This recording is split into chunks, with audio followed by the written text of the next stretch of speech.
ജുമാ മുബാറക്കിൽ ഇന്ന് പണ്ഡിതനും പ്രഭാഷകനുമായ ജനാബ് ഹബീബ് റഹ്മാൻ കീഴ്ശ്ശേരി സംസാരിക്കുന്നു. ബിസ്മില്ലാഹി വക്കഫ വസ്സലാത്തു വസ്സലാമു അലാ റസൂലിഹിൽ മുസ്തഫ. പ്രിയമുള്ള സഹോദര സഹോദരിമാരെ, കരുണാവാരിധിയായ പടച്ചതമ്പുരാന്റെ കരുണാകടാക്ഷങ്ങൾ നമ്മിലേവരിലും സദാ വർഷിക്കുമാറാകട്ടെ. മനുഷ്യന്റെ ജീവിതത്തിൽ പടച്ചതമ്പുരാൻ നൽകിയ ഏറ്റവും വലിയ അനുഗ്രഹങ്ങളിൽ ഒന്നാണ് യഥാർത്ഥ സുഹൃത്ത് എന്നത്.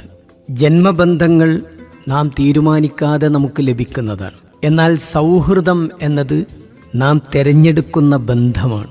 അതിനാൽ തന്നെ സൗഹൃദത്തിന് കൂടുതൽ ഉത്തരവാദിത്തമുണ്ട്, കൂടുതൽ വിശ്വാസ കരുത്ത് വേണം, സ്നേഹവും അതിനാവശ്യമുണ്ട്. യഥാർത്ഥ സൗഹൃദം എന്നത് കേവലമായ പരിചയം മാത്രമല്ല, ഒരുമിച്ച് സമയം ചെലവഴിക്കൽ മാത്രമല്ല, അതൊരാളുടെ ഉള്ളിൽ മറ്റൊരാൾക്കുള്ള ശാന്തമായ അതിഗംഭീരമായ സാന്നിധ്യമാണ്.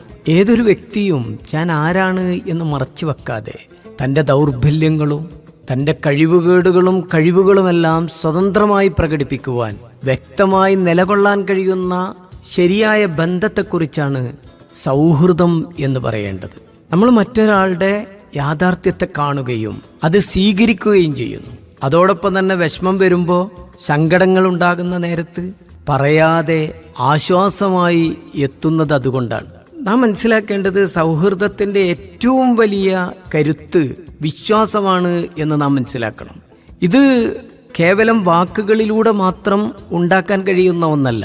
ഒരാളില്ലാത്ത സമയത്തും അയാളുടെ അഭാവങ്ങളിലും അയാളോടൊപ്പം നിൽക്കാൻ കഴിയുക എന്നതാണ്. ഇത് നമ്മൾ മനസ്സിലാക്കേണ്ട. വിശുദ്ധ ഖുർആൻ ഇതിനെക്കുറിച്ച് സൂചിപ്പിക്കുന്നൊരു ഭാഗമുണ്ട്.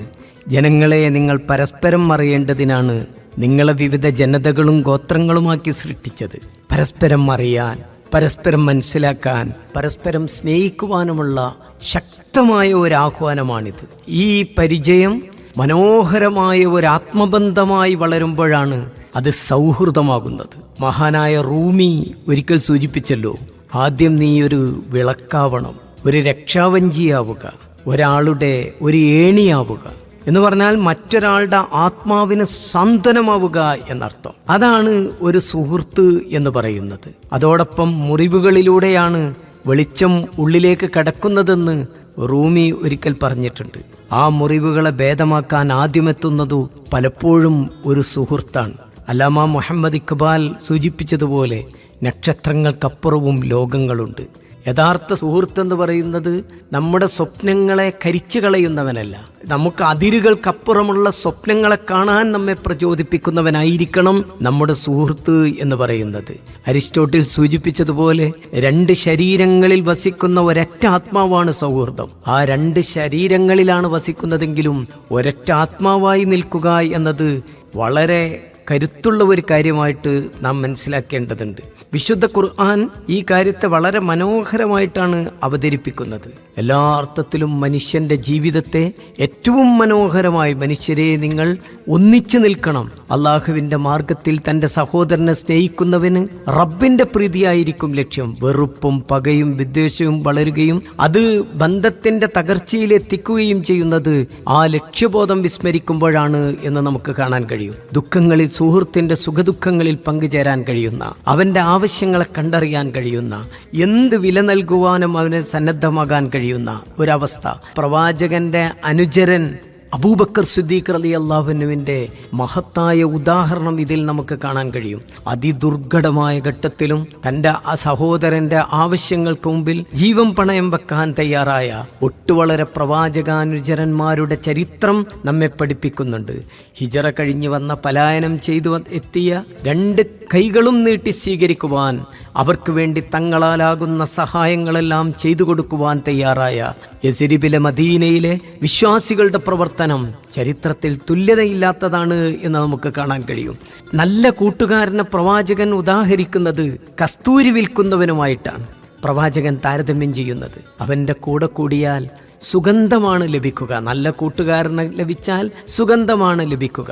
ചീത്ത കൂട്ടുകാരനെ നബി തിരുമേനി ഉലയിലൂതുന്ന കൊല്ലനോടാണ് ഉപമിച്ചത്. അയാളുടെ അടുത്തിരിക്കുമ്പോൾ പറന്നുയരുന്ന പുകയും വെണ്ണീറും സഹിക്കേണ്ടി വരും. ചിലപ്പോൾ തീപ്പൊരി വീണ് വസ്ത്രത്തിൽ ഓട്ട വീഴും. നല്ലതല്ലാത്ത ഗന്ധവും അനുഭവപ്പെടും. കസ്തൂരി വിൽപ്പനക്കാരിൽ നിന്ന് കാശ് കൊടുത്ത് വാങ്ങിയില്ലെങ്കിൽ പോലും സുഗന്ധം ആസ്വദിക്കാൻ കഴിയുമെന്ന ഒരു പാഠമുണ്ട്. സഹവാസത്തിലും കൂട്ടുകെട്ടിലും ജാഗ്രത പാലിക്കേണ്ടതുണ്ട് എന്ന് നാം മനസ്സിലാക്കണം. ഏറ്റവും നല്ല ബന്ധമായിരിക്കണം ഉണ്ടാകേണ്ടത്. നന്മ ചെയ്യാൻ ശീലമാക്കുകയും അത് ദൈവത്തെ ഓർക്കുകയും നന്മ കൽപ്പിക്കുകയും തിന്മയിൽ നിന്ന് നമ്മെ തടയുകയും ചെയ്യുന്ന ഒരാത്മാർത്ഥ കൂട്ടുകാരന് ലഭ്യമാകുക എന്ന് പറയുന്നത് ഒരു മഹാഭാഗ്യമാണ്. അങ്ങനെയുള്ളവരെ തിരഞ്ഞെടുക്കാൻ, സ്നേഹിക്കാൻ നമുക്ക് കഴിയേണ്ടതുണ്ട്. നമ്മുടെ സാന്നിധ്യത്തിലും അസാന്നിധ്യത്തിലും നമ്മെ ഓർക്കുകയും നമുക്ക് വേണ്ടി പ്രാർത്ഥിക്കുകയും ചെയ്യുന്ന, ഐശ്വര്യത്തിന്റെയും കെടുതിയുടെയും സമയങ്ങളിൽ കൂടെ നിൽക്കുന്ന, നാം ആവശ്യപ്പെടാതെ തന്നെ നമ്മുടെ കാര്യങ്ങളിൽ ശ്രദ്ധിക്കുകയും വേണ്ട ഉപദേശങ്ങളും നിർദ്ദേശങ്ങളും ലഭിക്കുകയും ചെയ്യുന്ന കൂട്ടുകാരൻ ലഭിക്കണമെങ്കിൽ നമ്മളും അങ്ങനെയുള്ള ആളുകളായി മാറാൻ ശ്രമിക്കേണ്ടതുണ്ട്. രോഗിയാകുമ്പോൾ ശുശ്രൂഷിക്കുവാൻ, ആശുപത്രിയിൽ തനിക്ക് വേണ്ടി ത്യാഗം സഹിക്കുവാൻ, തൻ്റെ മരണക്കിടക്കയിൽ തലയുടെ ഭാഗത്ത് ചേർന്ന് നിന്ന് ദൈവത്തിൻ്റെ കലിമ ചൊല്ലിത്തരുന്ന, തനിക്ക് നല്ല ഓർമ്മകൾ നൽകുന്ന, തൻ്റെ മരണശേഷം തന്നെ കുളിപ്പിക്കുവാൻ, തന്നെ കഫൻ ചെയ്യുവാൻ, തനിക്കരികിൽ നിന്ന് ബന്ധുക്കൾ അകന്നു പോകുമ്പോഴും ഈറനണിയുന്ന കണ്ണുകളോടുകൂടി അവിടെ നിന്ന് തനിക്ക് വേണ്ടി പ്രാർത്ഥിക്കാൻ കഴിയുന്ന കൂട്ടുകാരുണ്ടല്ലോ. അങ്ങനെയുള്ള ആദർശ ബന്ധുക്കളെയാണ് ഏറ്റവും നന്നായി നമ്മൾ ആഗ്രഹിക്കേണ്ടത്. അവിടെയാണ് അള്ളാഹുവിൻ്റെ സ്നേഹം ലഭിക്കുന്ന ആളുകൾ എന്ന് പറയുന്നത്. അള്ളാഹുവിൻ്റെ മാർഗത്തിൽ സ്നേഹിച്ച് ഒന്നിച്ച് നല്ല രീതിയിൽ നിൽക്കുക എന്നത് നാം ഇന്ന് കാണേണ്ടുന്ന ഒരു കാര്യമാണ് എന്നാണ് ഞാൻ സൂചിപ്പിക്കുന്നത്. യഥാർത്ഥത്തിൽ ഇന്ന് മനുഷ്യൻ എന്ന് പറയുന്നത് ഒരു ജീവിതത്തിൻ്റെ മൂല്യം എന്നത് ദൈർഘ്യത്തിലല്ലല്ലോ, അർത്ഥവത്തായ നിമിഷത്തിലാണ്. ആ നിമിഷങ്ങളെ മനോഹരമാക്കുന്നത് സുഹൃത്തുക്കളാണ് എന്നൊരിക്കൽ രവീന്ദ്രനാഥ ടാഗോർ എഴുതിയിട്ടുണ്ട്. അപ്പോൾ നമുക്ക് സൗഹൃദത്തിന് അടിസ്ഥാന മൂല്യങ്ങളുണ്ട് എന്നർത്ഥം. ആ മൂല്യം ഒന്നാമത്തേത് വിശ്വാസമാണ്, രണ്ടാമത്തേത് സത്യസന്ധതയാണ്. അറബിയിൽ സ്വദീഖ് എന്നാണ് സുഹൃത്തിന് പറയുക. സ്വദീഖ് എന്ന് പറയുന്നത് സിദ്ദീഖ് എന്ന പദത്തിൽ നിന്ന് തന്നെയാണ്. എന്ന് പറഞ്ഞാൽ സത്യമാണ്, നേരാണ്, നെറിയുമാണ്. അങ്ങനെ നേരും നെറിയുമുള്ള സത്യസന്ധതയുള്ള സുഹൃത്തുക്കൾ എന്നതാണ്. മൂന്നാമത്തേത് പരസ്പരം ബഹുമാനിക്കാൻ കഴിയുന്നവരാണ്. നാലാമത്തേത് ക്ഷമിക്കാനും ത്യാഗം ചെയ്യുവാനും ആത്മാർത്ഥതയുമുള്ളതാണ്. അങ്ങനെയുള്ള ഈ മൂല്യങ്ങളില്ലെങ്കിൽ സൗഹൃദം എന്ന് പറയുന്നത് കേവലം പരിചയം മാത്രമായി അവശേഷിക്കും. നമുക്കിന്ന് കാണാൻ കഴിയുന്ന സൗഹൃദം എന്താണ്? ആൾക്കൂട്ടങ്ങളിൽ വെച്ച് നമുക്ക് ഹസ്തദാനം ചെയ്യുന്നവർ, അതുപോലെ തന്നെ വലിയ പുഞ്ചിരിയോടുകൂടി നമ്മെ സമീപിക്കുന്നവർ, പക്ഷേ അവരുടെ ഉള്ളിൽ പകയുടെയും വിദ്വേഷത്തിൻ്റെയും വലിയ ആൾപ്പാർപ്പുള്ള സ്ഥലമായി നിന്നുകൊണ്ട് അതിൽ അവർ അഭിരമിക്കുകയാണ്. എന്നിട്ട് കാപട്യത്തിൻ്റെ ഡിപ്ലോമസിയുടെ ചിരിയാണ് അവർ നമ്മോട് ചിരിച്ചുകൊണ്ടിരിക്കുന്നത് എന്ന് നാം മനസ്സിലാക്കണം. ആ ചിരി യഥാർത്ഥ സൗഹൃദമല്ലല്ലോ. അള്ളാഹുവിൻ്റെ പ്രിയപ്പെട്ട പ്രവാചകൻ തൻ്റെ ഇഷ്ട സഹോദരൻ ഏറ്റവും നല്ല പ്രവൃത്തി ചെയ്യുമ്പോൾ ആ പ്രവൃത്തിയിൽ അണപ്പല്ല് കാണുന്നത് വരെ പുഞ്ചിരിക്കുന്ന, ചിരിക്കുന്ന പ്രവാചകനെ കാണുന്നു. അതേസമയം പ്രവാചകന്റെ അടുക്കൽ ഇഷ്ടമില്ലാത്ത ഒരു പ്രവൃത്തി ചെയ്യുന്നത് കാണുമ്പോൾ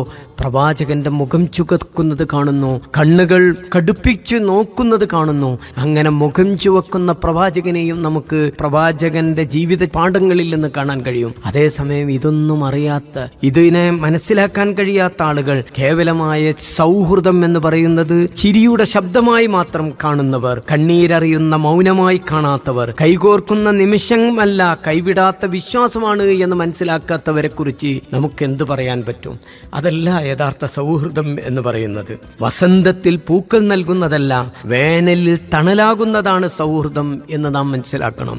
വിജയത്തിൽ കൈയടിക്കുന്നതല്ല, പരാജയത്തിൽ തോളൊരുക്കുന്നതാണ് സൗഹൃദം എന്ന് നാം മനസ്സിലാക്കേണ്ടതുണ്ട്. കാലം മായ്ക്കാത്ത ഓർമ്മയാണ്, ദൂരം മുറിക്കാത്ത ബന്ധമാണ്, ഹൃദയത്തിൽ അള്ളാഹു വരച്ചു വെച്ച അമൂല്യമായ ജീവിത സമ്മാനമായി സൗഹൃദം മനസ്സിലാക്കാൻ കഴിയുമ്പോഴാണ് പ്രവാചകനും അബൂബക്കർ സിദ്ദീഖും തമ്മിലുള്ള ബന്ധത്തെ നമുക്ക് മനസ്സിലാക്കാൻ കഴിയുക. അങ്ങനെ ലോകത്തിലെ ഒരുപാട് ആളുകൾ തമ്മിലുള്ള ഭാഷയുടെയും രാഷ്ട്രീയത്തിന്റെയും അതിരുകൾ കടന്ന് മനുഷ്യനെ സ്നേഹിക്കാൻ പഠിക്കുന്ന, യഥാർത്ഥത്തിൽ സൗഹൃദത്തിന് അതിരുകളില്ലാത്തത് കൊണ്ടാണ് അങ്ങനെ സ്നേഹിക്കാൻ പഠിപ്പിക്കുന്നത്. അതുകൊണ്ടാണല്ലോ ഒരിക്കൽ റൂമി സൂചിപ്പിച്ചിട്ടുണ്ട്, നിങ്ങൾ സ്നേഹത്തിൽ ജീവിക്കുക, സ്നേഹത്തിൽ നിന്നാണ് യഥാർത്ഥ സൗഹൃദം ജനിക്കുന്നത് എന്ന് മഹാനായ അല്ലാമ ഇഖ്ബാലിന്റെ ആത്മവിശ്വാസത്തിന്റെ സന്ദേശവും യഥാർത്ഥത്തിൽ ഇത് തന്നെയാണ്. അരിസ്റ്റോട്ടിലിന്റെ സൗഹൃദ ദർശനവും ഇത് തന്നെയാണ്. ഖലീൽ ജിബ്രാന്റെ മാനവികതയും ഈ കാര്യം തന്നെയാണ് പറയുന്നത്. ടാഗോറിന്റെ വിശ്വസ്നേഹവും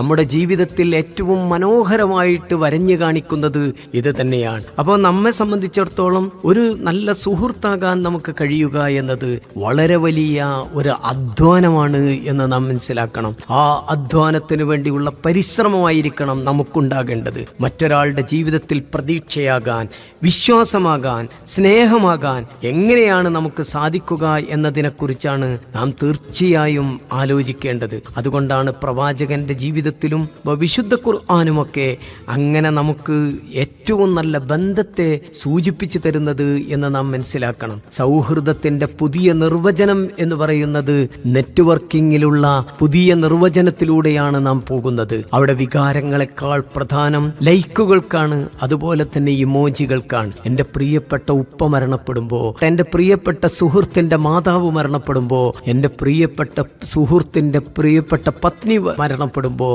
മക്കൾ മരണപ്പെടുമ്പോൾ നാം അവർക്ക് ഒരു ഇമോജി നൽകുന്നതിലൂടെ നമ്മുടെ എല്ലാം കഴിഞ്ഞു എന്ന് നാം വിചാരിക്കുന്നുവെങ്കിൽ അതൊരു ഉപഭോഗവൽക്കരിക്കപ്പെട്ടു എന്ന് നാം മനസ്സിലാക്കണം.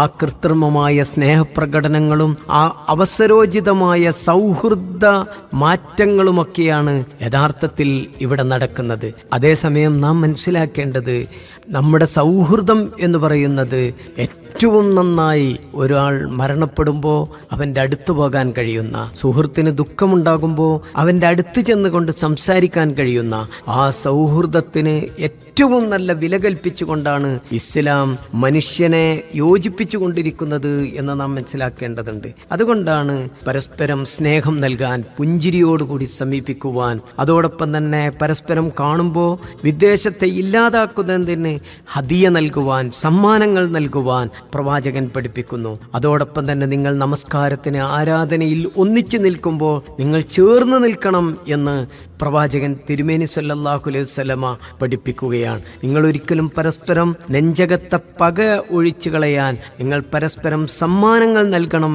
എന്ന് പറയുകയാണ്. അള്ളാഹുവിൻ്റെ സൗഹൃദം, അള്ളാഹുവിൻ്റെ സ്നേഹം ലഭിക്കുക എന്നതിനേക്കാൾ വലിയ സൗഭാഗ്യം മറ്റൊന്നില്ലല്ലോ. ഒരേ ആദർശത്തിൻ്റെ വക്താക്കൾ എന്നുള്ള നിലക്ക് സൗഹൃദത്തിൻ്റെയും കൂട്ടായ്മയിലൂടെയും മാഹാത്മ്യം നാം മനസ്സിലാക്കുന്നതോടൊപ്പം കപട സൗഹൃദത്തെയും നാം തിരിച്ചറിയണം എന്നതാണ്.